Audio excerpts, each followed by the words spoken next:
राज्याचे गृहनिर्माण, शालेय शिक्षण, सहकार व खनिज कर्म राज्यमंत्री तथा वर्धा जिल्ह्याचे पालकमंत्री डॉक्टर पंकज भोयर यांनी आज अतिवृष्टीमुळे नुकसान झालेल्या पवनार येथील घरांची पाहणी केली। यावेळी त्यांनी नुकसानग्रस्तांशी संवाद साधला। तसेच नुकसानग्रस्तांना सानुग्रह मदतीचे वाटप तातडीने करण्याच्या सूचना केल्या।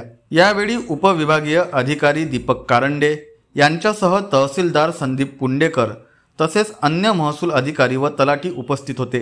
जिल्ह्यात दिनांक 7 ते 9 जुलै या कालावधीत मोठ्या प्रमाणात अतिवृष्टी झाली। यात जिल्हाभर ठिकठिकाणी शेती, शेतपिके व घरांचे नुकसान झाले।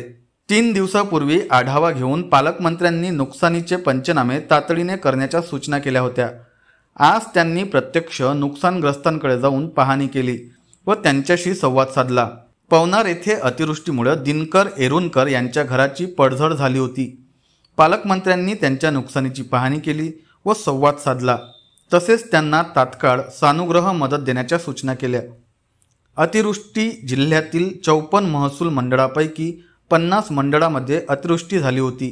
या अतिवृष्टीमुळे नदी नाल्यांना पूर येऊन काही प्रमाणात रस्त्याचे व पुलांच्या नुकसानीसह नदीकाठावरील घरांची पडझड झाली होती। पडझड झालेल्यांना सानुग्रह मदत देऊन त्यांना आवास योजनेचा लाभ देण्यासाठी प्रयत्न करावे अशा सूचनाही यावेळी डॉक्टर पंकज भोयर यांनी दिल्यात।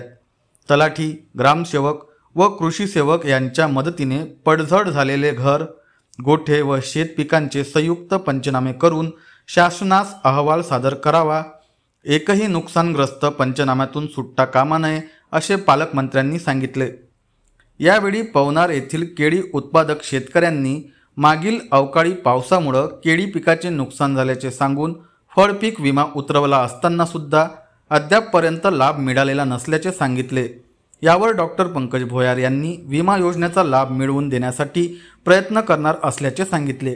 यावेळी दीपक कारंडे यांनी वर्धा, सेलू व देवळी महसूल मंडळात अतिवृष्टीमुळे जवळपास 32 घरे व गोठ्यांचे अंशतः नुकसान झाले असून देवळीमध्ये एक गाय गोठ्याची भिंत पडून मृत पावल्याचे सांगितले।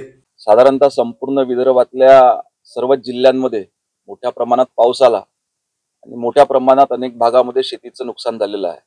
वर्धा जिल्ह्यामधले देखील आठी तालुक्यामध्ये त्या ठिकाणी आढावा घेतला असता असं लक्षात आलं की काही भागात शेतीचं नुकसान झालेलं आहे।